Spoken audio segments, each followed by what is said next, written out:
Aku tak takon karo kowe. Ora basa barang. Tuwa aku mbangane kowe. Aku wis dolan-dolan ngepit, kowe iki urung lair, Bol. Adi aku ora basa karo kowe ora masalah. Sing tak basani apa? Mekutamu kuwi. Sing tak basani apa? Derajatmu kuwi. Percuma nek kowe ora ngajari karo kawula kaya ngene iki. Kae do keplok ngapa, Truk?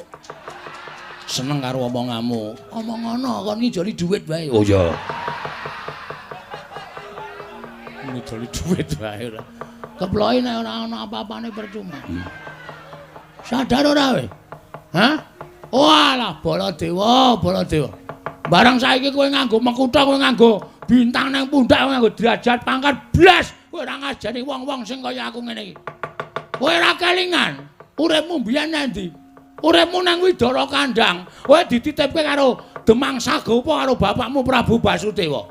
Merga jaman semana war dipateni karo Kangsa. Ah ngerti kaya ngono mbiyen tak keke Kangsa men modar. Ngerti nek sifatmu kaya ngono lho. Aku sing nutup-nutupi nek prajurite Kangsa goleki sampean, aku sing nutup-nutupi nganti totoh nyawa. Ning tekan semene apa? Kowe tau ngekai aku apa?